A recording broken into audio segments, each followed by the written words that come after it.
동방박사들의 여행이라는 제목으로 함께 말씀 나누기 원합니다. 모든 여행에는 다 목적이 있습니다. 직장 다닐 때 한 번은 러시아의 수도 모스크바에 출장을 한 달간 간 적이 있습니다. 왜냐하면 이동통신 장비를 팔기 위한 사전조처로 우리 회사 장비에 대해 러시아 정부의 형식 승인을 받아야 했기 때문이었습니다. 이동통신 전화국에 들어가는 수백만 불도 넘는 장비들을 공짜로 기증하고서야 겨우 형식 승인 절차를 진행할 수 있었습니다.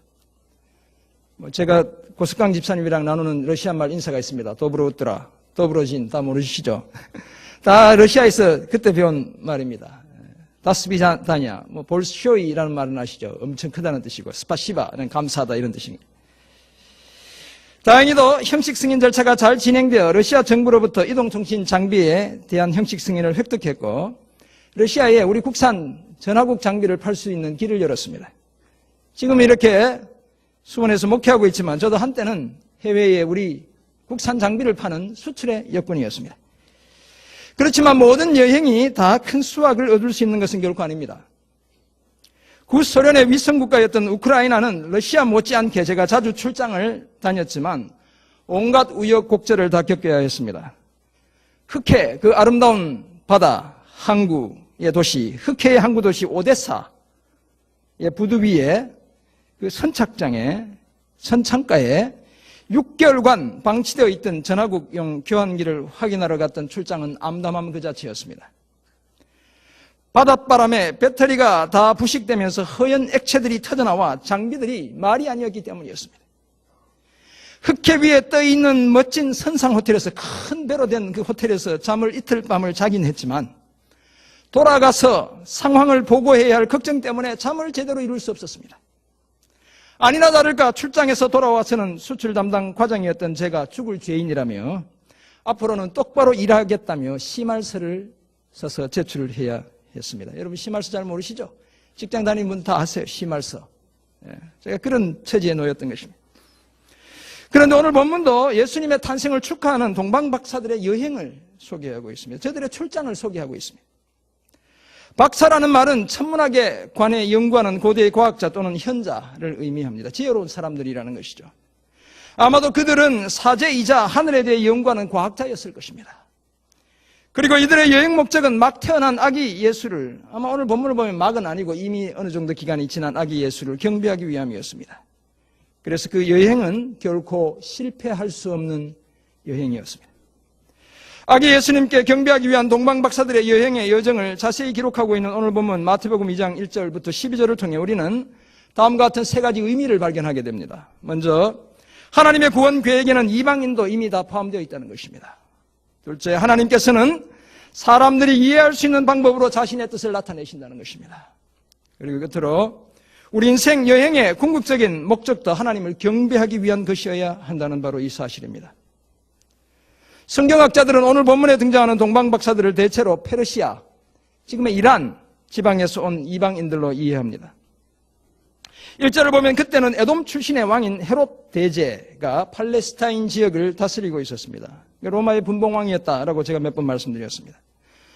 동방에서 박사들이 와서는 대뜸 유대인의 왕으로 나신 이가 어디 있느냐? 우리가 동방에서 별을 보고 그를 경배하러 왔노라 라고 말했습니다.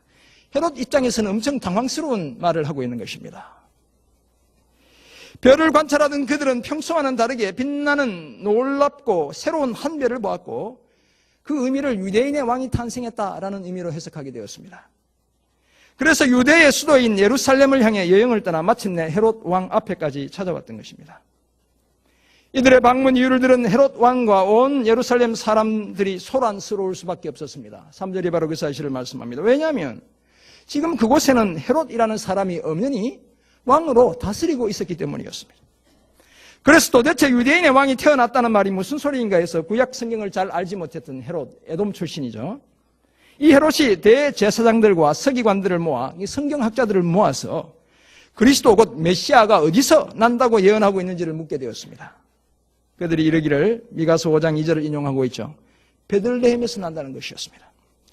이 헤롯이 박사들을 가만히, 우리 성경이 가만히라고 이야기하는데 은밀하게 비밀스럽게 불러 별이 나타난 때를 자세히 묻고는 저들을 베들레헴으로 보내며 아기 예수에 관해 자세히 알아보고 찾게 되면 자신에게도 알려주어 자기도 경배할 수 있게 해달라라고 부탁했습니다. 사실 음흉한 속을 숨기고 있는 것이죠. 장차 자신의 정권에 위협이 될 수 있는 어린 아기 예수님을 죽이기 위해 꾀를 부리고 있는 것이었습니다. 왕의 말을 들은 다음 베들레헴을 향해 다시 길을 나선 박사들은 자신들의 고향에서 보았던 그 별이 다시 자신들을 인도하고 있다는 사실을 알게 되었습니다. 그 별을 다시 보게 된 저들이 매우 크게 기뻐했고 10절 보면 그 별은 아기 예수님이 있던 곳에 머물러 서게 되었습니다. 마침내 집에 들어가 아기 예수님이 육체의 어머니 마리아와 함께 있는 것을 보고 엎드려 아기 예수님께 경배를 드리고 보배합, 보물 상자를 열어 황금과 유향과 몰약을 예물로 드렸습니다. 매튜 헨리, 제가 몇 번 소개하는데 이 성경 주석이 아주 고전이라고 이야기하는 이 책을 보면 가끔씩 영감 있는 주석을 해놓은 내용을 발견하게 됩니다. 제가 그 내용을 봤더니 이 세 가지 황금과 유향과 몰약의 의미에 대해 이렇게 적어두고 있습니다. 금을 바친 것은 아기 예수님을 진상품을 받는 왕으로 인정하며 바친 것이고, 유향을 바친 것은 아기 예수님을 향기를 맡으시는 하나님으로 인정하며 바친 것이며, 몰약을 바친 것은 아기 예수님을 죽음의 지배를 받아야 하는 사람으로 인정하며 바쳤다. 아기 예수님이 왕이시고 하나님이시고 사람이심을 인정하며 세 가지 예물을 준비해 바쳤다라고 말하고 있습니다. 그렇다면 그 예물 속에 예수님을 왕으로, 하나님으로, 사람으로 인정하는 저들의 신앙 고백이 이미 담겨 있었던 것입니다. 준비해온 예물을 드리며 경배를 마친 박사들은 꿈에 헤롯에게 돌아가지 말라는 지시를 받게 되었습니다. 12절이 바로 그 사실을 말씀합니다. 그래서 헤롯의 부탁과는 달리 다른 길을 통해 자신들의 고국으로 되돌아갔습니다.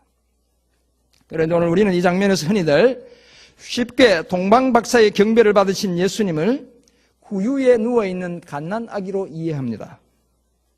왜냐하면 성탄절 선극에서 우리는 자주 동방박사가 구유에 누워있는 아기 예수님께 경배하는 장면을 보았기 때문입니다. 이렇게 꾸미는데도 보면 이렇게 낙타를 탄 동방박사들이 이 구유에 누워있는 아기 예수님께 경배하는 그런 그림들을 우리는 많이 보았습니다. 그런데 11절을 보면 뭐라고 이야기하고 있습니까? 집에 들어가 아기와 그의 어머니가 함께 있는 것을 보고 엎드려 아기께 경배했다라고 말하고 있습니다.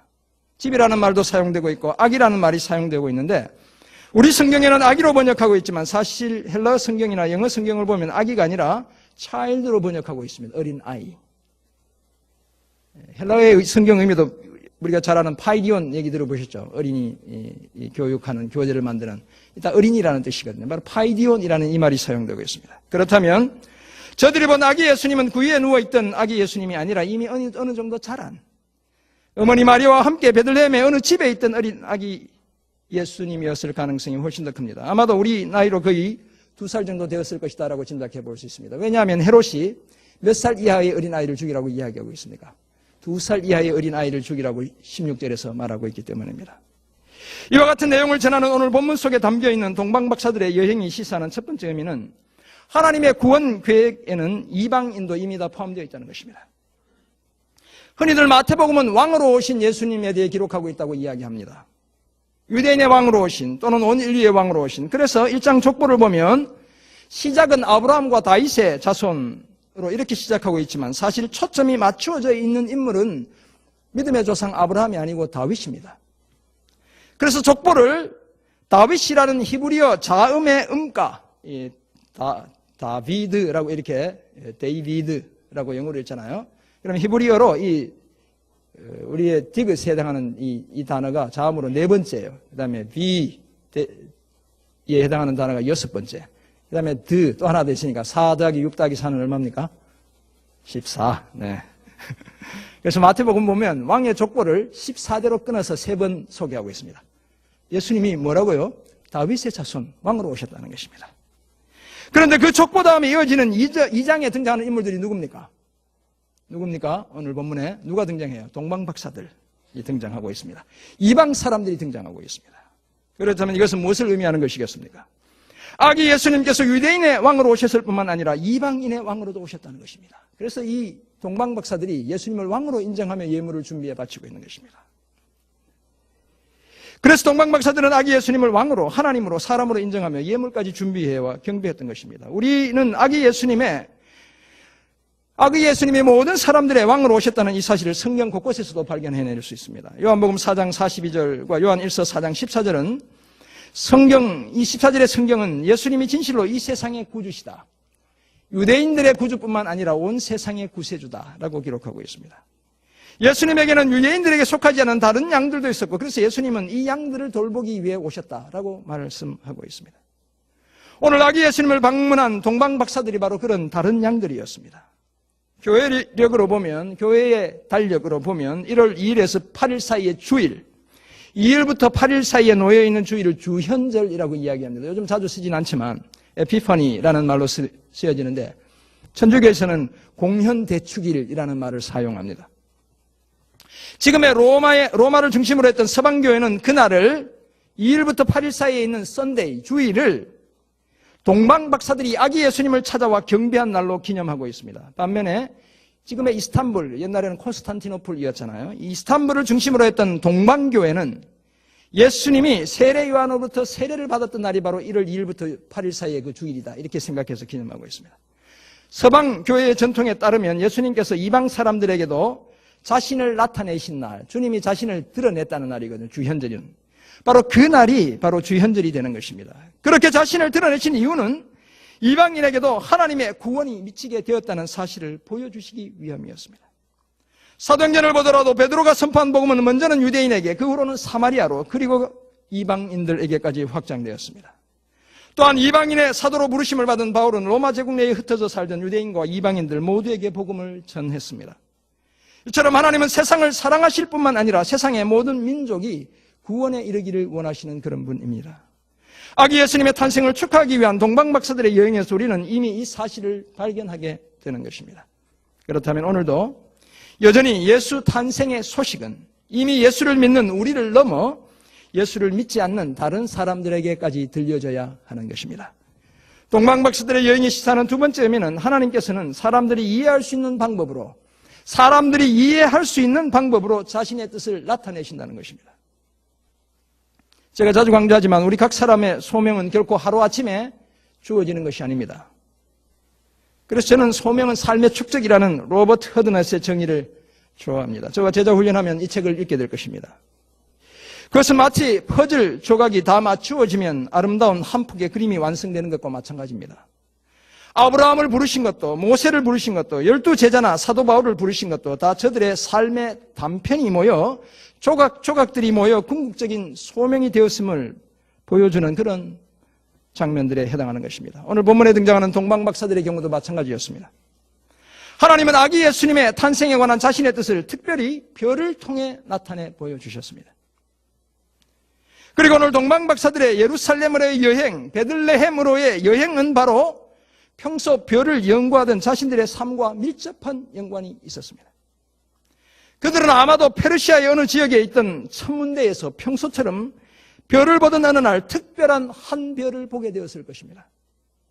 그 별을 보고 유대인의 왕이 태어났다는 사실을 알게 되었고, 그래서 예루살렘으로 오게 되었습니다. 그리고 그 예루살렘에서 그들은 좀 더 구체적인 정보를 듣게 되었습니다. 유대인의 왕은 예루살렘이 아니라 베들레헴이라는 곳에서 태어난다는 정보였습니다. 그 하나님의 말씀에 순종했을 때 그들에게 문득 다시 별이 나타났습니다. 그 별을 보고 예루살렘까지 찾아왔기에 그 별을 다시 보게 되었을 때 저들의 기쁨이 이루 말로 닿을 수 없었습니다. 오늘 보면 10절을 원어의 의미를 살려 번역하면 엄청난 기쁨으로 지나치리 많지 과도하게 기뻐했다. 여러 수식어들이 사용되고 있는데 엄청나게 지나치리 많지 과도하게 그렇게 기뻐했다라고 기록하고 있습니다. 그리고는 마침내 아기 예수님과 어머니 마리아가 머물던 집으로 저들이 인도되었습니다. 사랑하는 성도 여러분, 하나님의 뜻을 알기 위해 너무 멀리까지 갈 필요가 결코 없습니다. 물론 때로는 하나님과 나만의 깊이 있는 교제를 위해 그런 곳에 가야 할 때도 있습니다. 제가 지난주에 기도원에 다녀왔죠. 가평에 있는 지구촌교회에서 운영하는 필그램 하우스라는 데 다녀왔습니다. 물론 때로는 그런 시간들이 우리에게 필요한 것입니다. 그러나 꼭 그런 곳에서만 하나님의 뜻이 발견되는 것은 결코 아닙니다. 시편 19편에 따르면 하나님은 자신이 창조한 피조 세계를 통해 자신의 말씀을 통해 그리고 사람의 마음 가운데 인격적인 방법으로 자신을 나타내시는 분입니다. 다시 말해서 저와 여러분이 인지할 수 있는 방법으로 하나님의 뜻을 나타내 주신다는 것입니다. 그러므로 우리가 평소에 하나님의 음성을 듣고 하나님의 계시를 보고 하나님의 지시를 받을 준비가 되어 있으면 우리도 하나님의 뜻을 쉽게 발견해낼 수 있는 것입니다. 날마다 하나님을 기다리는 우리의 삶의 현장에 하나님께서 우리가 잘 인지할 수 있는 방법으로 자신의 뜻을 나타내시기 때문입니다. 오늘 동방박사들이 마찬가지인 것입니다. 그래서 우리의 삶의 소명이 더욱 분명해지는 것을 경험할 수 있는 것입니다. 성실한 일상을 통해 동방박사들은 특별한 한 별을 보았고 날마다 관찰하던 그 하늘 속에서 특별한 한 별을 보게 된 것입니다. 그것의 의미를 찾아 떠난 여행을 통해 아기 예수님을 만났습니다. 바로 그 동방박사들처럼 오늘 우리의 성실한 삶의 자리에서 하나님의 뜻을 발견하고 그것들이 모여 우리 각자의 소명이 되게 하는 저와 여러분 모두가 되길 간절히 소원합니다. 동방박사들의 여행이 시사하는 마지막 의미는 우리 인생 여행의 궁극적인 목적도 하나님을 경배하기 위한 것이어야 한다는 사실입니다. 사실 이것은 아기 예수님을 경배하기 위한 동방박사들의 여행을 보면서 이 시대를 살아가는 우리 모두가 배우고 실천해야 할 요소에 해당합니다. 오늘 본문을 보면 경배하다라는 말이 3번 등장합니다. 문자적으로 경배하다는 말은 하나님이나 사람 앞에 납작하게 엎드리는 것을 의미합니다. 이처럼 왕으로 오신 아기 예수님을 찾아 경배하는 것이 동방박사들이 시작한 여행의 궁극적인 목적이었습니다. 그들은 아기 예수님께 적대적이었던 헤롯 왕의 도움과 성경 전문가들의 도움까지 받아가며 마침내 그 목적을 성취할 수 있었습니다. 그리고 바로 이것이 2015년 성탄절을 맞이하는 우리 모두의 삶의 목적이 되어야 하는 것입니다. 주님을 예배하는 것, 주님께 경배드리는 것. 그런데 안타깝게도 오늘날 성탄절은 아기 예수님의 탄생을 축하하고 그 탄생의 의미를 기리는 날이기보다 단지 서로 선물을 주고받는 그런 날이 되고 말았습니다. 그래서 많은 영국의 연방 국가들은 성탄절 다음 날을 여러분 미국의 추수감사절 다음 날을 뭐라고 얘기합니까? 블랙 프라이데이라고 해서 막 밤새도록 줄 서서 물건 사러 가는 거 보셨죠? 총 싸움 나서 사람도 죽고. 영방 국가들은 이 바로 성탄절 다음 날을 박싱데이라고 이야기합니다. 박싱데이라고 부르며 선물을 사고 주고 바꾸고 하는데 온통 정신이 팔려 있습니다. 제가 호주에 있을 때 보니까 그렇게 하더라고요, 이 사람들이. 그러나 오늘 우리는 이 성탄의 계절이 그저 우리끼리 좋은 선물을 주고받는 그런 날이 아니라 우리의 최고의 것을 주님께 드리는 바로 그런 날이 되게 해야 합니다. 그 최상의 것이 그것이 무엇이겠습니까? 바로 이 땅에 아기로 태어나신 예수님께 우리가 진정한 예배를 드리는 것입니다. 우리도 주님 앞에 머리를 조아리어 엎드리는 것입니다. 우리를 구원하기 위해 낮은 이 땅에 오시고 천한 종의 몸을 입으신 예수님께 감사를 올려드리는 것입니다. 사랑하는 성도 여러분, 오늘 본문을 보면 불행하게도 거짓으로 아기 예수님께 경배하려는 한 사람이 있었습니다. 누굽니까? 바로 헤롯이라는 인물입니다. 그런 말로는 동방박사들처럼 아기 예수께 경배를 드리기 원한다고 했습니다. 그러나 사실은 흉악한 비수를 숨긴 거짓말이었습니다. 왜냐하면 그 지역에 살던 2살 이하의 모든 산의 아이를 죽이라고 그가 명령하고 있기 때문입니다. 별이 언제 나타났던가라고 묻는 것은 바로 그 나이를 가늠해서 그 아이를 죽이기 위한 계획이 이미 그 속에 포함되어 있었던 것입니다. 사랑하는 성도 여러분, 혹시 아기 예수님께 최고의 것을 드리며 경배해야 하는 이때에 엉뚱한 비수를 가슴에 숨기고 있지는 않습니까? 말로는 주님을 사랑한다고 하면서 행동은 전혀 그렇지 못한 채 살아가고 있지는 않습니까? 여전히 자기중심적인 생각, 원망의 마음, 이기적인 욕심에 휘둘리고 있지는 않습니까? 우리가 전심으로 아기 예수님께 최고의 것을 드리며 경배하는 사람들이라면 이제 우리도 예수님처럼 겸손해야 합니다. 예수님처럼 자기를 희생하며 공동체 안에 있는 지체들을 끝까지 사랑해야 하는 것입니다.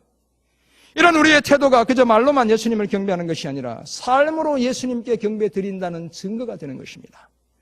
아기 예수님께 경배하기 위한 먼 여행의 위험과 수고를 마다하지 않았던 동방박사들처럼 주님을 경배하는 일에 인생의 최고의 우선순위를 두는 저와 여러분 모두가 되길 간절히 소원합니다. 오늘 이와 같은 말씀을 한 가지만 적용해 보겠습니다. 우리 삶에. 주님을 온전히 예배하기 위한 수고의 대가를 지불해야 합니다. 만약 동방박사들이 페르시아 곧 지금의 이란의 수도 테헤란에서 예루살렘으로 왔다면 제가 인터넷 구글 맵에 들어가서 확인해 봤더니 편도로 무려 3,300km입니다. 왕복 6,600km 이상의 거리를 여행한 것입니다. 만약 이들이 바벨론 지역, 조금 북쪽인 바벨론 지역에 있었더라도 편도로 약 1,500km, 왕복 약 3,000km를 여행한 것입니다. 그렇다면 아마도 꼬박 6개월에서 1년 이상 걸어와야 했고 돌아가는데도 똑같이 그만큼 시간이 걸렸을 것입니다. 낙타를 이용했다면 조금은 더 빨리 올 수 있었을 것입니다. 사실 동방박사들은 단지 별만 보고서도 엄청난 불확실성을 안고서도 기꺼이 수고의 대가를 지불할 준비가 되어 있었습니다. 아기 예수님께 경배하기 위해 그 많은 시간을, 그 많은 노력을, 그 많은 물질을 드릴 준비가 되어 있었던 것입니다. 사랑하는 여러분, 그렇다면 오늘 저와 여러분은 과연 어떻습니까? 주님을 예배하는 일에, 공동체를 건강하게 세우는 일에 동방박사들처럼, 이방인들처럼 그 정도로 헌신되어 있습니까? 무모하게 보이는 그 일에, 어쩌면 아무 소득도 얻지 못할 수 있는 그 일에 기꺼이 자신의 열정과 시간과 물질을 아무 조건 없이 드릴 준비가 되어 있습니다. 무수히 찬양대원 지원하라고 광고를 해도, 무수히 우리 자녀들 키우기 위해 선생님으로 지원하라고 해도 가슴이 닫혀있는 여러분, 한번 생각해 봐야 하는 것입니다. 혹시 진정한 헌신보다 불필요한 오해와 소음을 자꾸만 만들어내고 있진 않습니까?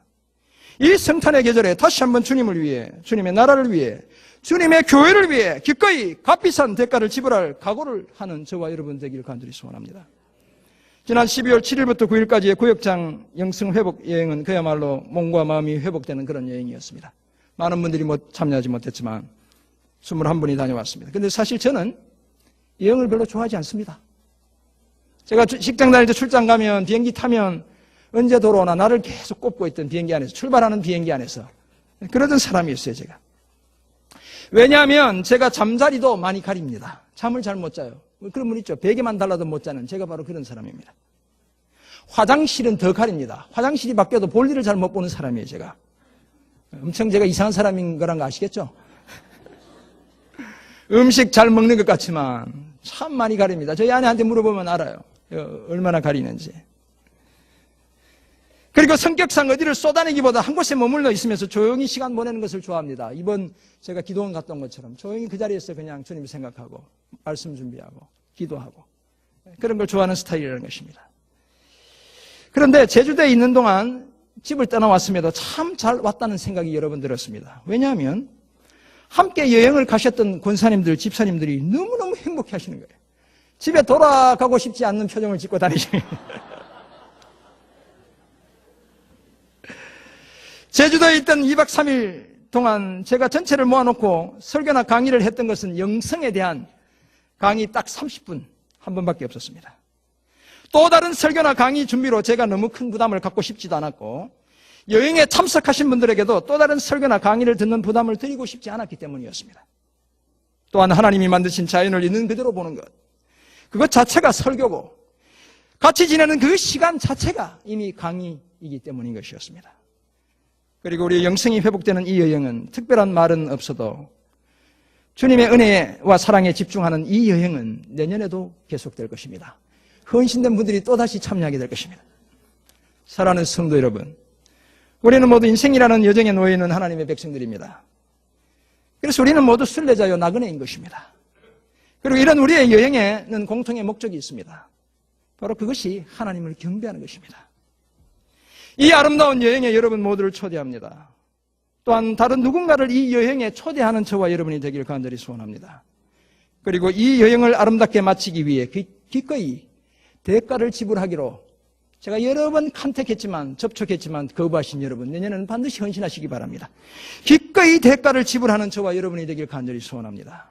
이 성탄의 계절에 동방박사들처럼 아기 예수님께 경배를 드리기 위해 다시 한번 아름다운 여행을 준비하는 저와 여러분 모두가 되시길 주님의 이름으로 부탁드립니다.